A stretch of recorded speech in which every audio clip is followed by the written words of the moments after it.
কেউ এড়িয়ে যাবেন না বলছি বন্ধুরা। এটা হচ্ছে শ্মশানের মা তারা জাগ্রত কালী মন্দির। এই মন্দিরের দর্শন আজকে যে করবে তার আজকে ভাগ্য খুলে যাবে। এই মন্দির দর্শন করা যাদের ভাগ্যে মিলেছে তারাই আজকে এই মন্দিরটা দর্শন করতে পারবে। এত সুন্দর গভীর জঙ্গলের ভিতরে এত সুন্দর সুন্দর মন্দির দর্শন আজকে করাবো বন্ধুরা।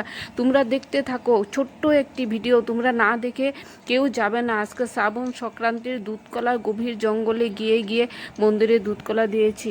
তোমরা দেখো এত সুন্দর মা তারার মন্দির। এই দেখো মন্দিরে প্রবেশ করছে, হাতে ভারী কলা, তারপর হচ্ছে জল, এক হাতে ক্যামেরা ধরে আর এক হাতে মানে দুধ কলা সব কিছু নিয়ে মন্দিরে যাচ্ছে। এটা হলো শ্মশান। এই দেখো শ্মশানটা একদম সুমসাম শ্মশান। দেখতে থাকো। আজকে তোমাদের কিন্তু জাগ্রত মন্দির দর্শন করে যার যেটা মনস্কামনা সব পূর্ণ হয়ে যাবে। এই দেখো মা তারা, এটা আমাদের গ্রামের শ্মশানের মায়ের মন্দির। এই দেখো খুবই জাগ্রত। শ্রাবণ মাসে দুধকলা সব কিছু আমরা রেডি করে নিচ্ছি। এবার মায়ের এখানে পুজো দিব। এই দেখো মায়ের চরণ দর্শন করে সবাই একবার বলো জয় মা তারা কি জয়, জয় মা তারা কি জয়। সবার মঙ্গল হয়ে যাবে। আজকের এই মায়ের দর্শন যে করেছে, এই মায়ের এই সুন্দর মুখখানি দর্শন যে করবে আজকে, তার আজকে ভাগ্য খুলে যাবে। যার যেটা মনস্কামনা সব পূর্ণ হয়ে যাবে। এটা হচ্ছে মহাকাল।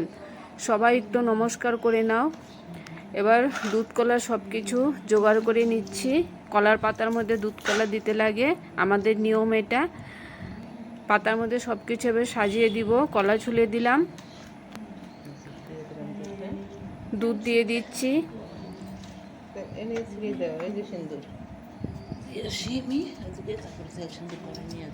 সিঁদুরের ফোঁটা দিয়ে দিচ্ছি, তুলসী পাতা দিয়ে দিচ্ছি।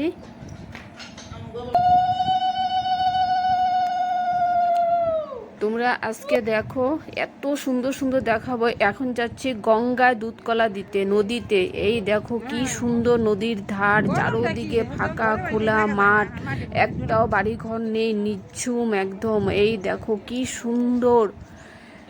এই যে এক হাত দিয়ে ক্যামেরা ধরছি, তোমরা তো দেখতেই পারছো। আর আমার বান্ধবী আছে সাথে, সে একটু আমাকে হেল্প করছে, ক্যামেরাটা একটু ধরে দিল। নদীতে নেমে গেলাম। বৃষ্টি নেই, জলটা কম আছে। অন্যবার প্রচণ্ড জল থাকে, নদীতে নামাই যায় না। মা গঙ্গাকে এবার দুধ কলা দিয়ে দিব শ্রাবণ সংক্রান্তিতে। এটা আমাদের মানে একটা খুব মানে অনুষ্ঠান আর কি। এটা সন্তানের মঙ্গলের জন্য, বাড়ির ভালোর জন্য।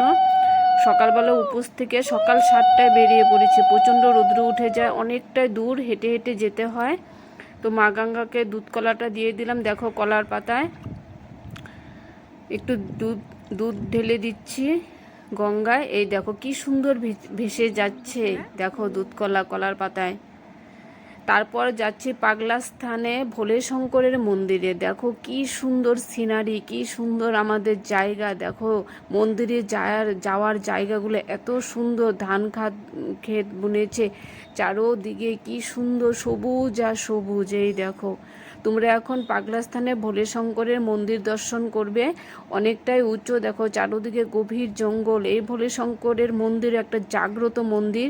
যখন মন্দিরটা প্রতিষ্ঠা করতেছিল, ত্রিশূলটা যেদিন গেড়েছিল, এমনভাবে ত্রিশূল কাঁপতেছিল, মন্দিরে যারা কাজ করতেছিল সবাই ভয় পেয়ে গেছে। এই দেখো কি সুন্দর মন্দিরে ঢুকছি, কিন্তু ভিডিও কেউ করতে পারেনি। ত্রিশূলটার ভিডিও হয়নি, এমন প্রচণ্ডভাবে ত্রিশূল কাঁপতেছিল, সবাই ভয়ে একদম। এই দেখো মন্দিরের পাশে এটা হচ্ছে পাগলা স্থান। এই দেখো এই যে পাগলা স্থানে আর একটা শিবলিঙ্গ বসানো হয়েছে। এখানে পুজো দিয়ে তারপরে চলে আসলাম। এটা হচ্ছে শীতলা মন্দির, আমাদের পাড়ার এটা শীতলা মন্দির। এই মায়ের মন্দিরটা কিন্তু খুব জাগ্রত।